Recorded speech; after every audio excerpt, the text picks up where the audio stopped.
तो 10वीं वाले मेरे प्यारे प्यारे बच्चों, कैसे हो आप लोग? उम्मीद करता हूँ बहुत ही अच्छे होगे और बहुत ही अच्छे से आपका पढ़ाई चल रहा होगा। और सिलेबस तो मैं कवर कराता हुआ चल ही रहा हूँ। जी हाँ, सारे के सारे, चाहे वो पॉम्स हो, चाहे वो लिटरेचर हो, इवन ग्रामर्स के भी मैं सारे के सारे लेक्चर आपके अपने इस चैनल पर मैं बारी बारी से लेकर के आ रहा हूँ। तो अब आप गेस करो कि सर आज क्या पढ़ाने वाले? Can you guess? नहीं तो मैं बता देता हूं, मैं आज बड़ा ही प्यारा सा एक पॉम लेकर के आया हूं। जानना चाहते हो? पक्का? तो चलो दिखाई देता हूं। आज हम पढ़ेंगे प्यारे बच्चों फायर एंड आइस। जी हाँ, फायर एंड आइस, जो कि लिखा है रॉबर्ट फ्रॉस्ट ने। किसने? रॉबर्ट फ्रॉस्ट ने। जी हाँ, दुनिया के जाने माने पोएट में से एक है। और ये पॉम अपने आप में गजब का पॉम है। जी हाँ, इसमें से एक क्वेश्चन तो एग्जाम में बनता ही बनता है। और साथ ही साथ एक बात और आपको बताता हुआ चलूं, ये पॉम है ना, अपने आप में बहुत ही बड़ा मैसेज दे रहा है। जी हाँ, बहुत ही बड़ा मैसेज। जानना चाहोगे मैसेज? अगर आप मैसेज को, संदेश को जानना चाहते हो मेरे प्यारे बच्चों, तो अभी के अभी अपनी नोटबुक निकाल लो। जी हाँ, नोटबुक निकाल लो और सारे के सारे इंपॉर्टेंट पॉइंट्स लिखते हुए चलना है आपको। कुछ भी मिस नहीं करना है। जी हाँ, अगर आप एग्जाम में चाहते हो इस फॉर्म से, एटलीस्ट इस फॉर्म से आपके फुल मार्क्स आए, तो वो तो मैं ला के दूंगा ही। आपके लिए तो ये लेक्चर लेकर के आया हूं, ताकि आपका मार्क्स पूरा आने वाला है। तो बस आपको करना क्या है, लेक्चर के एंड तक बने रहना है। शुरू करते हैं इसके इंपॉर्टेंट वोकैबुलरी को। जी हाँ प्यारे बच्चों, वोकैबुलरी तो जानना ही चाहिए, क्योंकि ना सिर्फ वोकैबुलरी आपकी इंग्लिश को एनहेंस करेगा, बल्कि आपके इंग्लिश में ना 4 चांद लगा देगा।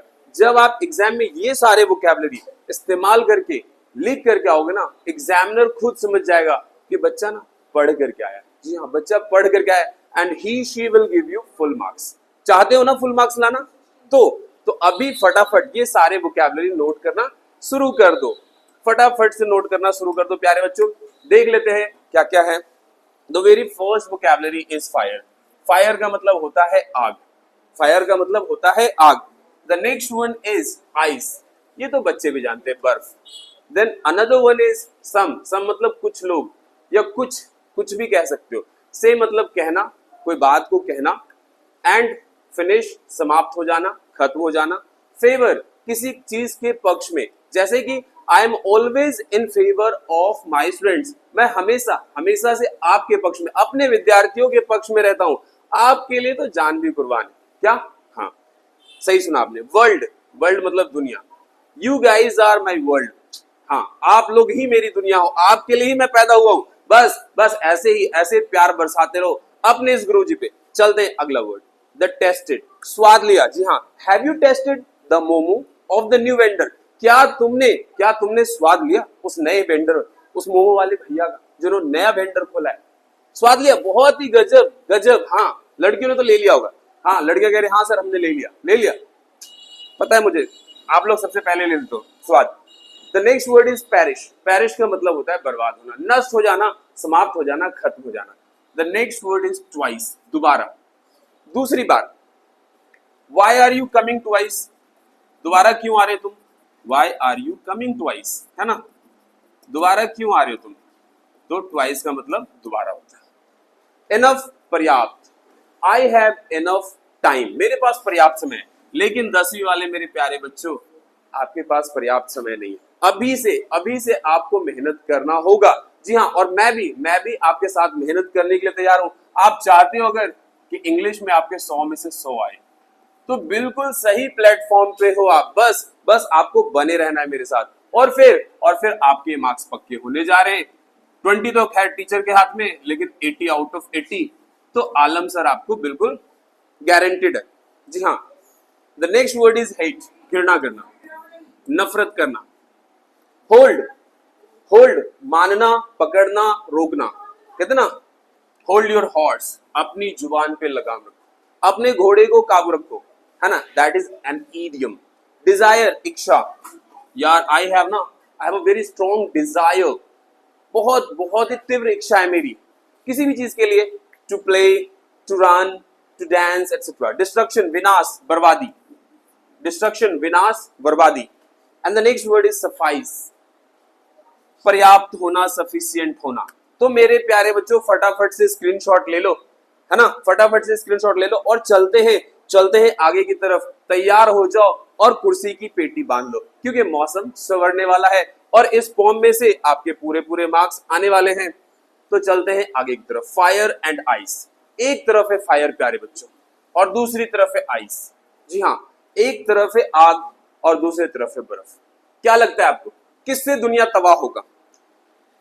ये एक अपने आप में डिबेट है, आर्ग्यूमेंट है कि दुनिया अगर खत्म होगा तो किससे होगा? क्या लगता है आपको? चलो पता करते हैं। जानना चाहते हो ना तो पता करते हैं।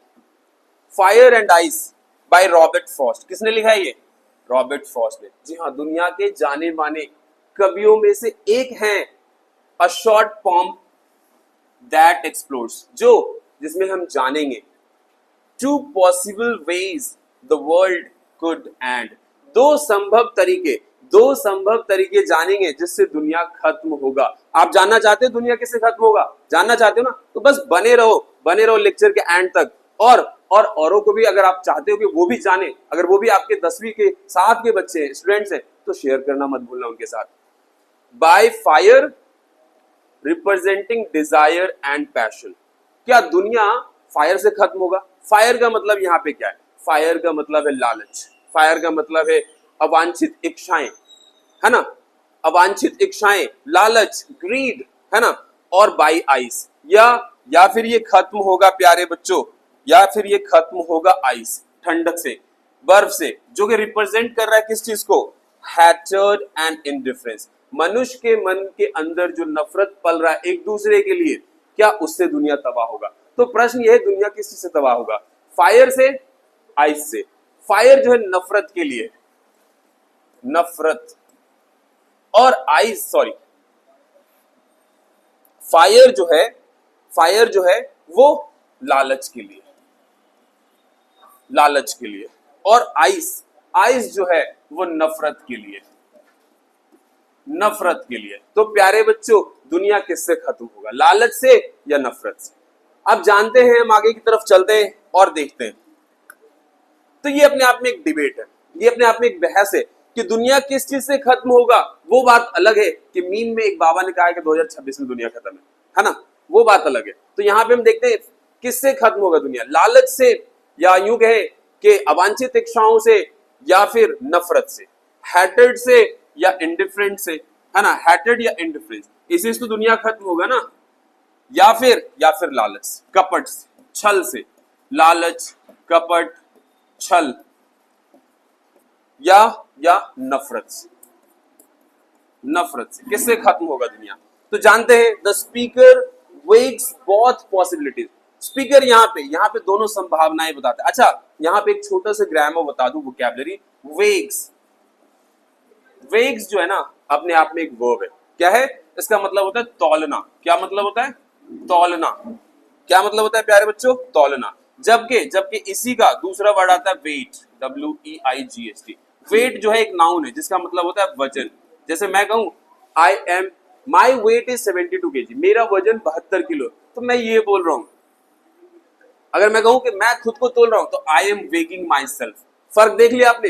वे जो है वो तोलना है और वेट जो है किसी चीज का वजन है, याद रखना। चलो आगे की तरफ चलते हैं, प्यारे बच्चों। तो स्पीकर जो है कह रहा है दोनों ही संभावनाएं, दुनिया दोनों ही तरीके से खत्म हो सकती है। Ultimately concluding that both are equally destructive, दोनों ही विनाशकारी है। जी हाँ, फायर भी विनाशकारी है एंड आइस भी विनाशकारी, दोनों ही बराबर विनाशकारी है दुनिया के लिए। चलते हैं आगे की तरफ। Now what is the debate going on? So the poem begins with the speaker, कविता शुरू होता है स्पीकर के नोट से। कौन से नोट से? द एज ओल्ड डिबेट, ये एक बहस चल रहा है कि भैया दुनिया किससे खत्म होगा दुनिया, है ना, about how the world will and, दुनिया किससे खत्म होगा, कैसे खत्म होगा, है ना। सो सम पीपल बिलीव, कुछ लोग मानते हैं दैट डिस्ट्रॉयड बाय फायर, कुछ लोग मानते हैं कि ये फायर से, आग से खत्म होगा, आग से, किससे? आग से खत्म होगा मेरे प्यारे बच्चे। और कुछ लोग मानते हैं while other think that it will destroyed by ice, कुछ लोग मानते हैं कि ये बर्फ से खत्म होगा, बर्फ से। जी हाँ, लेकिन ये दोनों ही चीजें यहाँ वास्तविक नहीं है, अवास्तविक है। यानी कि इसके सेंस को समझना है आपको। आग किस चीज को दर्शा रहा है और बर्फ किस चीज को दर्शा रहा है, यही यही जो है ना इस पॉम का मूल मंत्र है। जी हाँ, इसी को समझना है आपको प्यारे बच्चों, और मैं इसी चीज को आज आपको ऐसे ऐसे समझाने वाला हूं, बस आपको बने रहना है। चलिए देखते हैं। The speaker then connect these two elements, फिर कवि जो है ये दोनों ही तत्वों को कनेक्ट करता है, जोड़ता है। ह्यूमन इमोशन, पहली बात तो दोनों ही मानव के इमोशंस, मानव की भावनाएं हैं। क्या है? दोनों के दोनों ही मानव की भावनाएं based on his personal experience, और कवि कहता है कि मैंने ये खुद भी अनुभव किया है। द इमोशन एसोसिएटेड, जो भावनाएं है ना हमारी जुड़ी हुई है किससे? विद फायर, जो भावनाएं हमारे फायर से जुड़ी हुई है। He says he sides with these two, with these who believe the world will end in fire, और जो लोग ये कहते हैं कि दुनिया फायर से खत्म होगा, आग से खत्म I'm sorry, जो लोग ये कहते हैं दुनिया आग से खत्म होगा, तो वो डिजायर को रिप्रेजेंट कर रहा है, इच्छाओं को रिप्रेजेंट कर रहा है।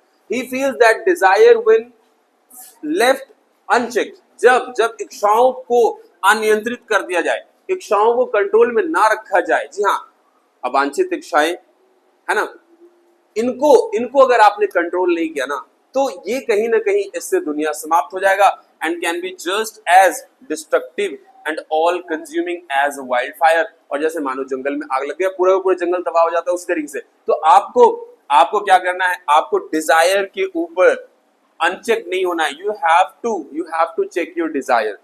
अवांछित इच्छाएं नहीं बनानी है। अवांछित इच्छाएं बना लोगे कि मुझे ये लकड़ी चाहिए, वो रिसोर्स चाहिए, वो संसाधन चाहिए, तो सारा का सारा दुनिया समाप्त हो जाएगा। आगे चलते हैं प्यारे बच्चों। However, the speaker then considers the other possibility, फिर कभी कहता है नहीं, एक संभावना और है, एक संभावना और है, और वो क्या है? If the world had to end second time, दुनिया को दोबारा अगर खत्म होना पड़ा, और if fire didn't do, और यदि आग ऐसा नहीं कर पाया, दुनिया को समाप्त नहीं कर पाया, then who will do this job? He believes ice would also be a powerful, ice भी एक शक्तिशाली कारण होगा, आइस भी एक शक्तिशाली कारण होगा, एंड इफेक्टिव चॉइस, और ये अपने आप में प्रभावी चॉइस होगा। ही रिलेट्स आइस टू हैट्रेड, और कवि ने आइस को नफरत से रिप्रेजेंट किया। जहां पे आपने देखा कि आग जो है अवांछित इच्छाओं से जुड़ा हुआ है, अनचेक अनबैलेंस डिजायर से जुड़ा हुआ है, अनवांटेड डिजायर से जुड़ा हुआ है, वहीं पे आइस हैट्रेड से जुड़ा हुआ है। तो प्यारे बच्चों, आपको बस दो वर्ड याद रखना है, ice is equal to hatred and fire is equal to unwanted desire. Fire समझा है क्या? Fire is equal to unwanted desire, अवांछित इच्छा। जी हाँ, अपनी इच्छाओं पे कंट्रोल करो। जी हाँ, अपनी इच्छाओं पे कंट्रोल करो। ऐसा ना हो कि आने वाले समय में आपकी इच्छाएं इतनी ज्यादा बढ़ जाए और संसाधन बिल्कुल ना बचे, तो पृथ्वी पर सरवाइव करना नामुमकिन हो जाएगा। तो कवि कह रहा है कि भैया फायर खत्म करेगा, अथवा अगर फायर नहीं कर पाया ये जॉब, तो आइस करेगा, क्योंकि आइस किसको रिप्रेजेंट करता है? नफरत को। जी हाँ, आज की डेट में ना हर मनुष्य दूसरे मनुष्य से नफरत कर रहा है, हर मनुष्य हर प्राणी से नफरत कर रहा है। वो नहीं चाहता है कि वो जिए, उसे समाप्त कर देना चाहता है, मिटा देना चाहता है। तो जब एक मनुष्य दूसरे मनुष्य के खून का प्यासा बनेगा मेरे प्यारे बच्चों, तो बताओ दुनिया समाप्त होगा या रहेगा? समाप्त हो जाएगा ना। तो कवि बिल्कुल सही कह रहा है कि हमारी जो है ना अनवांटेड इच्छाएं दुनिया को ले डूबेंगी, या फिर हमारे बीच में जो नफरत है, हमारे दिलों में जो नफरत है, वो दुनिया को समाप्त करने वाला है। सो विच ही डिस्क्राइब्स, जिसकी वो व्याख्या करता है एज इक्वली पोटेंट, और वो कहता है ये भी उतना ही समान तरीके से सामर्थ्य रखता है दुनिया को बर्बाद करने का। He feels that the cold hard nature, और कभी ये कहता है कि जो यहाँ पे नेचर है ना, cold hard nature of hatred, जी हाँ बिल्कुल नफरत का, can be just as deadly, और ये भी उतना ही खतरनाक हो सकता है as the intense heat of desire, जैसे कि अवांछित इच्छाओं की वजह से दुनिया समाप्त हो रहा है। Leading to a slow frigid end of the world, और ये भी दुनिया को उसी तरीके से जमा करके खत्म कर सकता है। चलते हैं आगे प्यारे बच्चों।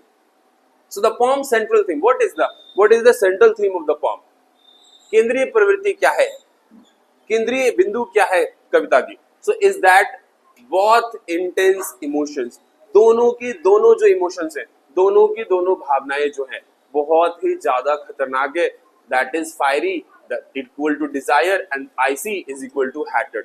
बस आपको ये याद रखना है, fiery is equal to desire अवांछित इच्छा, and ice is equal to hated, that is नफरत, है ना, are equally capable of causing destructions. ये दोनों ही दुनिया को समाप्त कर सकता है।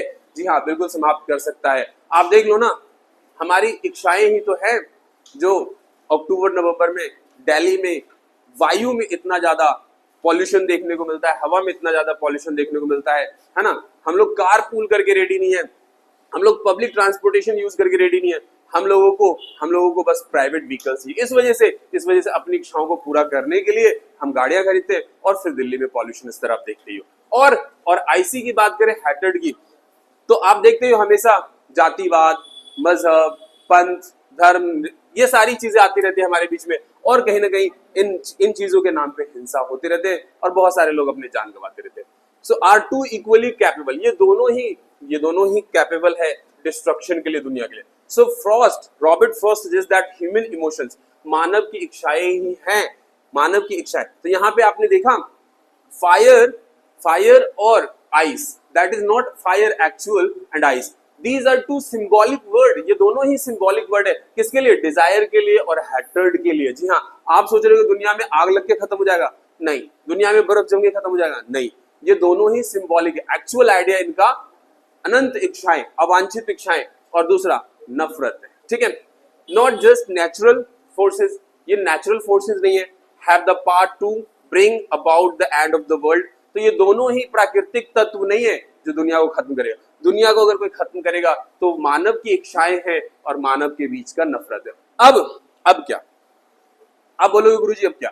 तो अभी पिक्चर बाकी है। अभी मैं इंपॉर्टेंट क्वेश्चन आपके लिए लेकर के आया हूं। पहला क्वेश्चन है, do fire and ice stand for and what is the general opinion? सामान्यता इसकी क्या मत है रिगार्डिंग द वर्ल्ड, दुनिया के विषय में।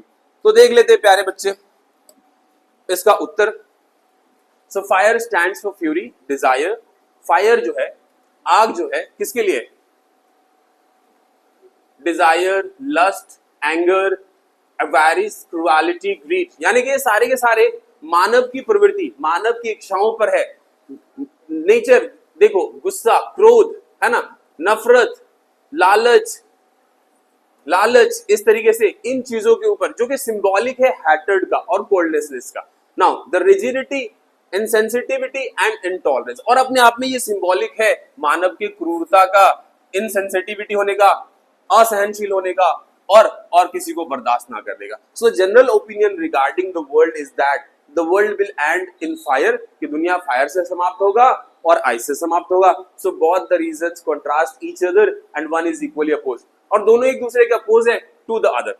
सो the people who favour fire, जो लोग फायर को फेवर कर रहे हैं, believe that it will be the heat, तो मानते हैं कि हीट से समाप्त होगा, and that is passion which will end the world. On the other hand, on the other side, some people think that, कुछ लोग मानते हैं, it will be the ice, ये बर्फ होगा, which will freezes the world, जो दुनिया को जमा देगा। The next question, what deep meaning does the poem fire and ice carry in it? क्या कैरी करता है, कौन सा मीनिंग अपने अंदर कैरी करता है? So the poet has compared Frost, Robert Frost ने कंपेयर किया to the dark side of humanity, मानव के अंदर की वास्तविकता, कि उसके अंदर क्या है, आखिर क्या है ऐसी बुरी चीज, उसकी सबसे डार्क पॉइंट क्या है, what is actually he is trying to bring over the nature of human over here and try to highlight the nature of the human being.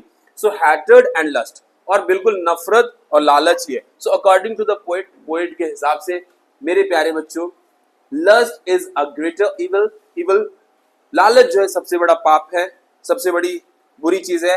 And desire, इच्छा और lust is the cause of war, और यही जो है तरह तरह के युद्ध के लिए जिम्मेदार है। एंड हैटेडनेस इज ऑल्सो हार्मफुल, और नफरत जो है ये भी अपने आप में नुकसानदायक है। So the poem fire and ice, so जो कविता है फायर और ice represent that two evils, तो ये अपने आप में व्याख्या करता है दो बुराइयों की, हेटेड एंड लस्ट, नफरत और लालच। जी हाँ, नफरत और लालच, ये दोनों ही चीज प्यारे बच्चों दुनिया को ले डूबेगी, lead to the destruction of the world. I hope video lecture आपको बहुत ही अच्छा लगा होगा। तो लाइक और शेयर करना मत भूलना। और आगे आगे आपको क्या पढ़ना है, कमेंट बॉक्स खुला है यार, कमेंट करो, बताओ। मिलते हैं एक बहुत ही अच्छे से प्यारे से लेक्चर में बहुत ही जल्दी। All the best.